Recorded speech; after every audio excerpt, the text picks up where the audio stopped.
Pak Suparman, adakah pesan-pesan atau saran-saran yang mungkin bisa jadi masukan ke depannya terkait dengan transparansi dan pengkategorian untuk penerima bansos? Silakan Pak Suparman.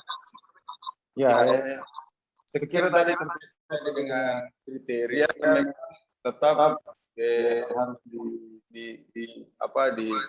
diperlihatkan ya. Tunggu sebentar.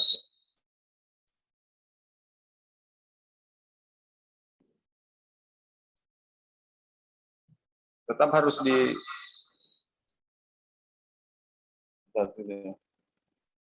Oke, silakan Pak Suparman. Saya lilipkan dulu ini yang satu. Oke. Jadi terkait dengan kriteria memang harus dipahami oleh semua masyarakat, itu suatu langkah awal. Kenapa? Karena di dalam, sebagaimana tadi Ibu Maya sebutkan, bahwa di dalam menentukan sasaran itu dipercayakan kepada masyarakat setempat, khususnya RT RW. Nah, di sana itu rawan terhadap subjektivitas siapa yang ditunjuk oleh RT dan seterusnya. Oleh karena itu, untuk menghindari tadi itu subjektivitas di dalam menentukan, memang harus secara transparan disebutkan kriteria-kriteria. Untuk bantuan jenis ini yang berhak adalah 1, 2, 3. Sehingga nanti masyarakat atau siapapun yang dipercaya untuk menentukan sasarannya ketemu, oh ini memenuhi, sehingga nanti untuk komplain itu tidak bisa karena langsung diperlihatkan. Yeah. Jadi memang selama ini ada kriteria, tapi tidak pernah secara eksplisit dipahami secara menyeluruh oleh masyarakat, sehingga masih ada titik-titik untuk masyarakat bisa merasa tidak diperlakukan adil. Apalagi tadi Ibu Maya sebutkan bahwa memang tidak bisa kita akomodasi semua karena ada keterbatasan anggaran. Oleh karena itu memang harus selektif di dalam menentukan. Jadi ada skala-skala prioritas. Nah, skala prioritas untuk bantuan ini memang harus disebutkan kriteria-kriterianya siapa dan siapa. Sehingga itu bisa mengamankan kita juga, masyarakat juga untuk saling curiga kenapa dia dapat, saya tidak dapat, karena dia paham tentang kriteria yang disebutkan. Itu barangkali satu hal yang perlu dilakukan ya dalam rangka bagaimana bansos ini tepat sasaran termanfaatkan oleh masyarakat karena kondisinya yang terdampak oleh COVID itu. Baik, terima kasih Pak Suparman. Saya kembali ke Ibu Maya. Ibu Maya, untuk menjawab masukan-masukan Pak Suparman tadi, masukan-masukan dari Ibu Yeni juga tadi terkait dengan transparansi pengkategorian siapa yang berhak menerima, adakah persyaratan-persyaratan. Jadi memang masyarakat ini lebih tahu gitu, ternyata memang ada beberapa kriteria yang tidak gampang untuk terpenuhi. Nah, dari Dinas Sosial Kota Makassar sendiri seperti apa nanti ke depannya harapannya Ibu Maya? Ya, terima kasih atas masukan-masukannya, tapi terkait dengan kriteria, sebelum bansos ini jalan, kita telah mengundang lurah-lurah untuk menyampaikan kriteria-kriteria penerima seperti itu.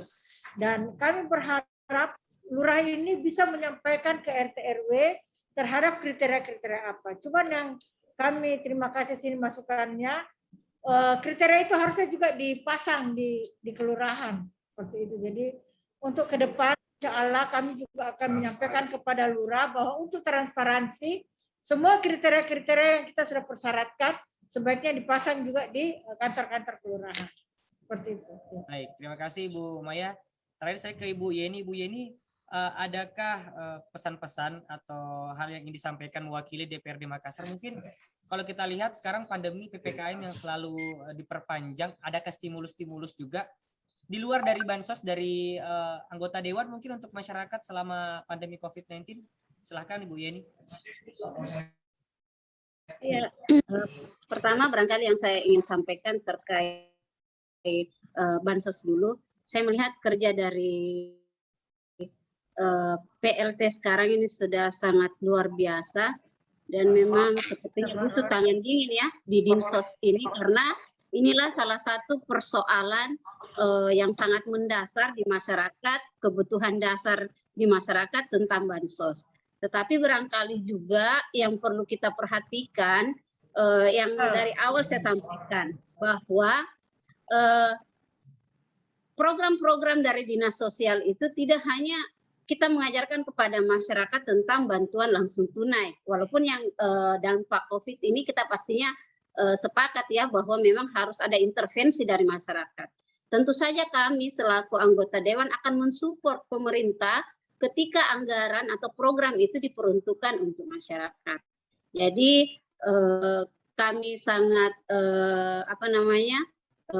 berharap, harapan kami sangat besar kepada Bu Maya untuk membenahi pendataan di dinas sosial dan melakukan sosialisasi program lainnya, karena kita ingin membentuk masyarakat ini berdaya, bukan masyarakat yang selalu mempersoalkan bantuan. Padahal ada program dari dinas sosial ini sangat menarik, seperti tadi saya jelaskan tentang Kube. Ini yang harus kita harus memberikan edukasi kepada masyarakat bahwa mereka harus berdaya, karena pemberian bantuan itu kan tidak selalu ada masanya. Sementara Kube ini panjang. Ini nafasnya panjang, jadi memang perlu pembinaan di dalamnya. Selain masalah bansos, tentu saja kami pastinya harus tetap memberikan edukasi kepada masyarakat tentang, walaupun PPKM ini akan mengalami penurunan tingkatannya ya dari level 5, 4, 3 dan seterusnya, tetapi tetap harus memperhatikan prokes, jangan sampai kita loss di keadaan seperti ini, karena ini akan menjadi menjadi beban kita nantinya. Dan sekali lagi kami dari DPRD pasti akan mensupport pemerintah ketika program-programnya itu betul-betul untuk kesejahteraan masyarakat. Baik, terima kasih Ibu Yeni Rahman yang sudah menyempatkan hadir, curi-curi waktu kata Ibu Yeni tadi ya, untuk bisa hadir di Talkshow virtual kita hari ini. Terima kasih. Dan terima kasih juga Ibu Maya dari Dinas Sosial Kota Makassar. Sepertinya memang Ibu Maya ini dapat PR dan tugas yang cukup berat ya. Tapi kita doakan bagaimana Ibu Maya bisa segera menemukan solusi jitu untuk menemukan bagaimana bisa menyalurkan dana bansos mungkin secara merata, secara transparan, dan juga tepat sasaran gitu ya Bu Maya ya. Terima kasih juga Pak Suparman atas masukan-masukannya hari ini. Semoga kita bisa melihat pandemi nanti ini PPKM-nya nggak diperpanjang lagi. Jadi memang masyarakat bisa kembali beraktivitas, bisa kembali melakukan pergerakan sesuai dengan kesehariannya masing-masing dan tidak ada lagi batasan-batasan yang mereka rasakan. Baik, terima kasih. Saya Devi Brian pamit undur diri. Assalamualaikum warahmatullahi wabarakatuh.